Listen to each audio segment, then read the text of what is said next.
Joining us now, John Guandolo. He's the president and founder of Understanding the Threat, and he's also a former FBI agent. And you can follow John at John Guandolo or at UTT_USA, at UTT, which is Understanding the Threat _USA. Hey, John, thanks for being with us, man. Well, thanks very much for having me. Really appreciate it.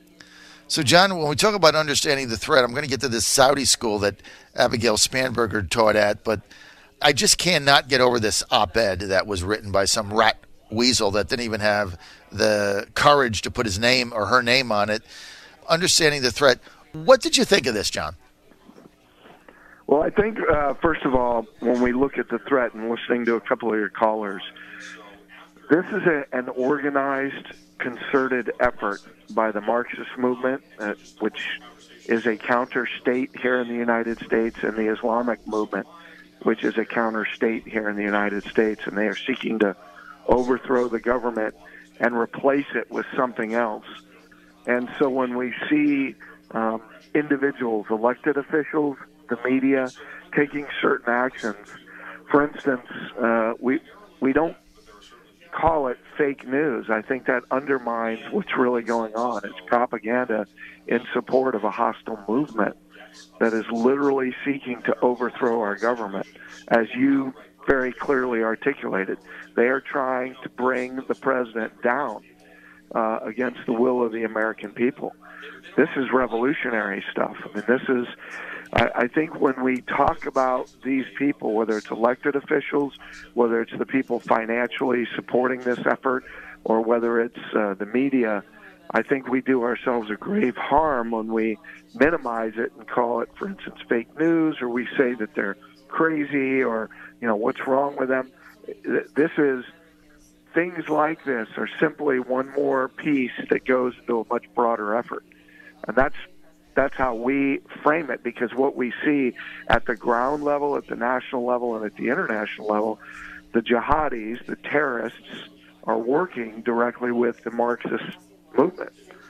And here in the United States, and the Democrat Party at the national level at least is certainly the Marxist Party of the United States, because they're pushing that agenda from their national DNC platform. It's an incredibly dangerous time, and I think in answering your question, I would say from our perspective and from my perspective as a leader of Understanding the Threat, there seems to be a lack of a sense of urgency as to understanding how far along these movements are here in the United States and how grave the situation actually is. Well, I think you're onto something here, because this op-ed, this is an internal coup going on, and the rat weasel that put this out, I think we have an idea of who it is, but it's unconscionable to me, even the New York Times, as bad as they are, would publish this.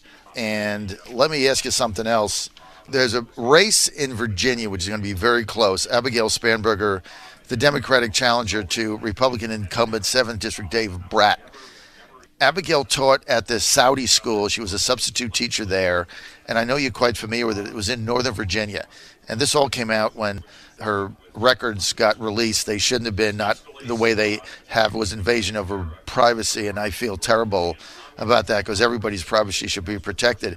But we find out that Abigail Spanberger, the Democratic candidate who served as a caseworker with the CIA in between jobs, taught at this Saudi school, and I guess the question is, why did she do that, right? I mean, I think that's a legitimate question. So why does this school, and why would anybody teach there, let alone Abigail Spanberger, that's going to work for the CIA? Can you lay this out for us in about 3.5 minutes? I can. So I'm very familiar with that. I worked cases related to that when I was in the FBI. The Islamic Saudi Academy teaches their students about jihad, about the need for Islam to be dominant, about Sharia to be the law of the land. They teach that it is an obligation for all Muslims to wage jihad, which they define as warfare against non-Muslims. And it's mandatory for all Muslims to wage jihad until the entire world is under Sharia, under Islamic law. we had a case there with Omar Abu Ali, who was the valedictorian of the Islamic Saudi Academy, who is now in prison for, among other things, a large laundry list of charges, including a plot to assassinate President Bush when he was the president.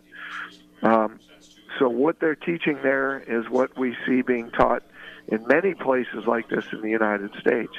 And one of the things I would just note is it's not just the Islamic Saudi Academy. When I teach about, and when Understanding the Threat teaches about what's being taught in Islamic schools here in the United States, we utilize, one of the things we use is the most widely used textbook for 12-year-olds, for 7th graders in the United States in Islamic schools.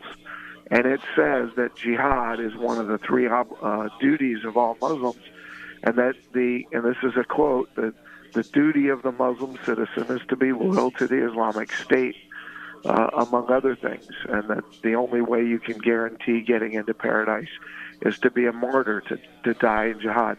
So this is what is being taught to Muslim children in the United States. The Islamic Saudi Academy happens to be very hardcore in how they do it and what they teach, but that's the thumbnail of the problem. So I've got a minute left. So why would Abigail Spanberger, and I think she needs to answer this simple question.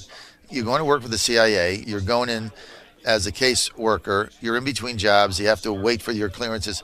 Why would you go substitute teach at that school when a person of your stature has so many other opportunities? What would the answer to that be? Well, I don't know what her answer is going to be, but I agree with you. That is a legitimate question. It should be asked. Why would you teach at a place that advocates the overthrow of the U.S. government? Why would you teach at a place that advocates that Muslims wage war against non-Muslims? I think those are 2 very logical questions, and I can't imagine what her answer would be, because I don't think there's a logical or reasonable answer to that. So, but you do agree with me, John Guandolo, that it's a legitimate question the media has to ask, right? Absolutely. Because when she's on with me again, I'm going to ask just that question. What motivated you to work there? Why would you teach at a place that advocates the overthrow of the U.S. government? I mean, that's basically, that's pretty straight up, isn't it? It sure is. I mean, it's not. And for somebody who then goes on, to work at the agency, and I mean, it's amazing to me that she would work there, and that wouldn't be a big red flag. She has to ask security clearance, but John, I'm out of time. I'm out of time. I want to thank John Guandolo, president and founder, Understanding the Threat. He's a former FBI agent. You can follow him at John Guandolo or at UTT_USA.